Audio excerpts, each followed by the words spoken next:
Hey everyone, welcome back to the October Series 15. So we're a little bit more than halfway through the month because I did a couple other videos on top of this. Probably get about 25 pieces in this series, and let's just jump right into it since I've already made the introduction many times before this. If you're in the WhatsApp groups, want to learn how to get into the WhatsApp groups, coming to a one-to-one call. We work all over the world, different time zones. We could use translators if needed. We work everywhere. There's not a time zone that we don't work with because we're situated all over the world. And by emailing Phil at OCD Recovery, this is how you learn about the WhatsApp groups and the webinars, etc., and coaching. So this person asked two questions, but because I did a call with this person recently, I'm going to add a couple more things about their particular situation that is very common to break down. So how can you accept yourself when your sexual function took a toll because of anxiety? You lost libido, can't keep an erection, especially when you're still dating and not in a relationship. So the reality is men will be affected by this more so than women, with the shame component usually because of the standardized ability to have to keep something erect. That's just the reality of life. We are adults. We can talk about hard ones.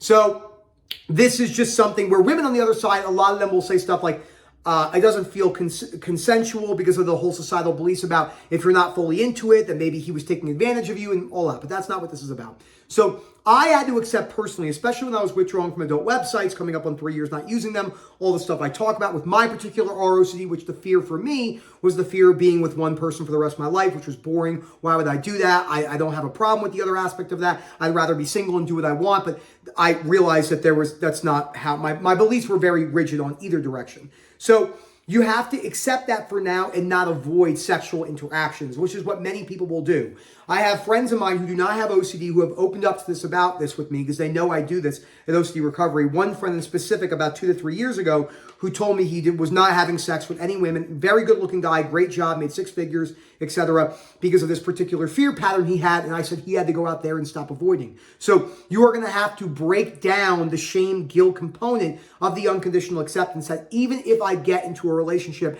that has sexual interactions and I can't get a hard on and my libido is less, I can accept myself. There are other pieces of life than that. Yes, if that does lead to me being alone forever, it's still not the worst thing in the world. There are plenty of people who do not have sex, plenty of people who are celibate, plenty of people that get rejected time and time and time again, and they're not depressed and they're not anxious. So it comes down to your belief systems and going towards these fears.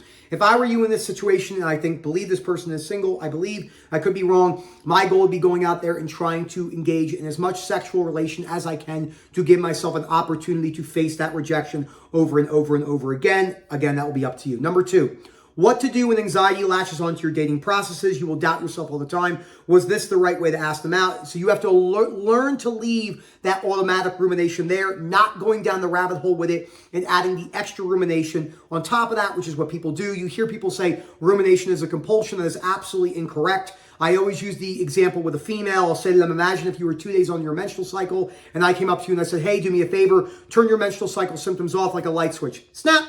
They always laugh and say it's ridiculous. You have an automatic amount. You have an amount of automatic sensations, urges, images, and thoughts. It's not just thoughts.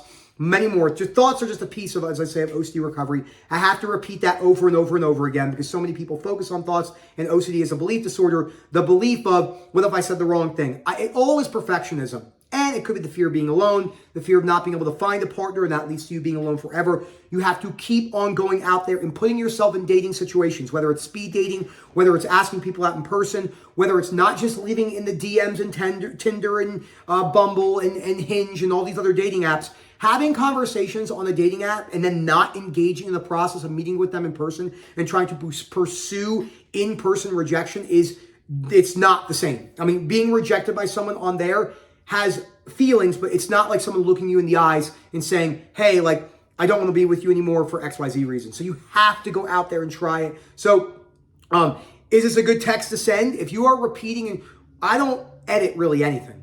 Like when I'm making an email for stuff, like I'll look at that, but I won't really edit it per se unless there's like a big mistake. So it left me paralyzed. I've lost quite a lot of dates because of this. You need to keep on trying and not avoiding these situations. And you have to feel that anxiety and paralyzed state and forgetfulness in your mind, even if you sound stupid whilst not avoiding. And then you need to apply unconditional acceptance, which is going to bring me into you specifically. This goes for many people, 3, 4, 5, or whatever questions. So the next question I would ask is, how do I accept myself in not attaching my success, dating, loss of libido, not keeping an erection, and my career.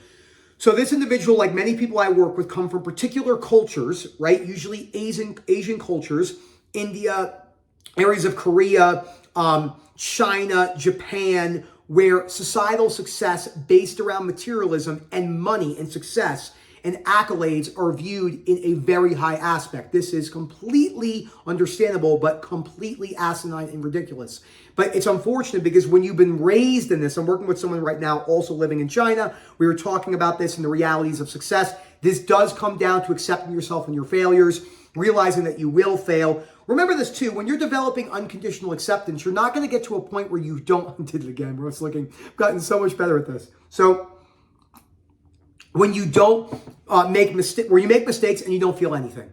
Can that happen? Sure, but it's not really the goal. The goal is to be able to make mistakes and work on efficiency. I have a quote that it's myself. This one came from me. The goal, one of the major goals in life is to decrease the gap between procrastination and action. And that's going to vary on particular decisions, and you're closing that gap. My goal is to get things done that I have to get done right away. It's why my efficiency is so good. It's why I achieve much more than many other people I know. It's because my efficiency is good. It doesn't mean I don't fail. It means I put myself in situations and try over and over and over and over again. And that's a critical piece to my success. It's a key to my marriage success. It has compromise. I don't always like the way I feel in my marriage, but that's okay. I try to make Erica happy even when I don't want to make myself happy, and vice versa.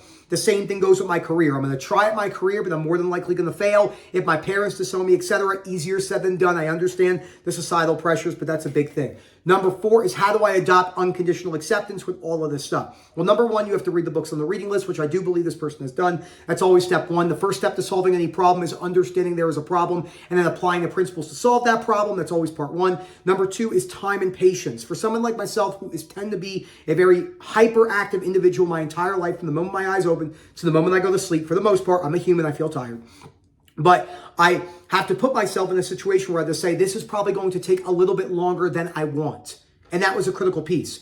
So I had to try over and over and over again. I had to look at my beliefs and situations. I had to learn that I was doing it too much at sometimes. I had to learn that I was avoiding it sometimes. There's no right or wrong path to this. Like, people are always looking at, well, what's the right amount to dispute? How do I know if I'm doing it? You have to take the risk. Part of OCD and anxiety recovery is taking the risk that you could be doing something properly. But you are going to have to learn to make quick, efficient decisions with the possibility of being wrong and feeling that in the unconditional acceptance way. But the big one, the first question I struggle with massively myself, which is, when I was withdrawing from adult websites and going through all my addiction processes, plus being in the ROCD cycle, I had a very hard time with this at some points, and then I had a hard time not being able to last in the bedroom. So that was, I was, as we like to say, the 2-pump chump.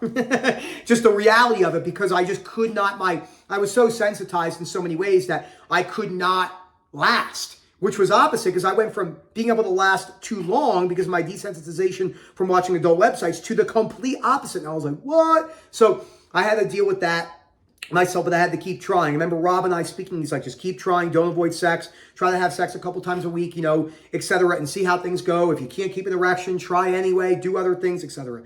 This is a huge fear for many people. If you guys could see how much problems there are with OCD in the bedroom, men and female, you would literally be absolutely shocked. I am not shocked because I've been doing this for years, but it is wild. You hear people that are married where their partner's never seen them in the light naked, ever, and they're married. I have seen people who are married with children who are young and still in the attractive phase. They're not 90 years old and look like shit, and they have not had sex in years. Okay? There are years, not months, years. There are lots of problems in the bedroom, and it usually comes down to self-rejection, the fear of being rejected, the fear of looking shameful, etc. Phil at OCDrecovery.com. Please come into one of our webinars and coaching calls. You do not have to sit in silence. You do not have to be stuck with someone, well-intentioned individuals, telling you thoughts, telling you to self-reassure yourself. The amount of self-reassurance in the community is absolutely insane. It will always be there to some degree, but we are spreading the word over and over again. No one puts out as much content as we do. I don't believe anyone works as hard as we do at OCD Recovery. That is just the reality. It's not a brag thing. It's just the way it is. We are completely dedicated. We work 24/7, all different time zones, to bring you information on TikToks, Reels, social media, in the WhatsApp groups, articles, etc., to bring you the best possible product. And that product is teaching you how to break down unconditional self-life, other acceptance, and get yourself to a state of robust recovery, not maintenance, where that's a piece of it in the beginning and middle parts of just wearing symptoms up and down. You can recover. You are not alone. There is hope. Phil at OCDrecovery.com. And as always, enjoy the rest of your day.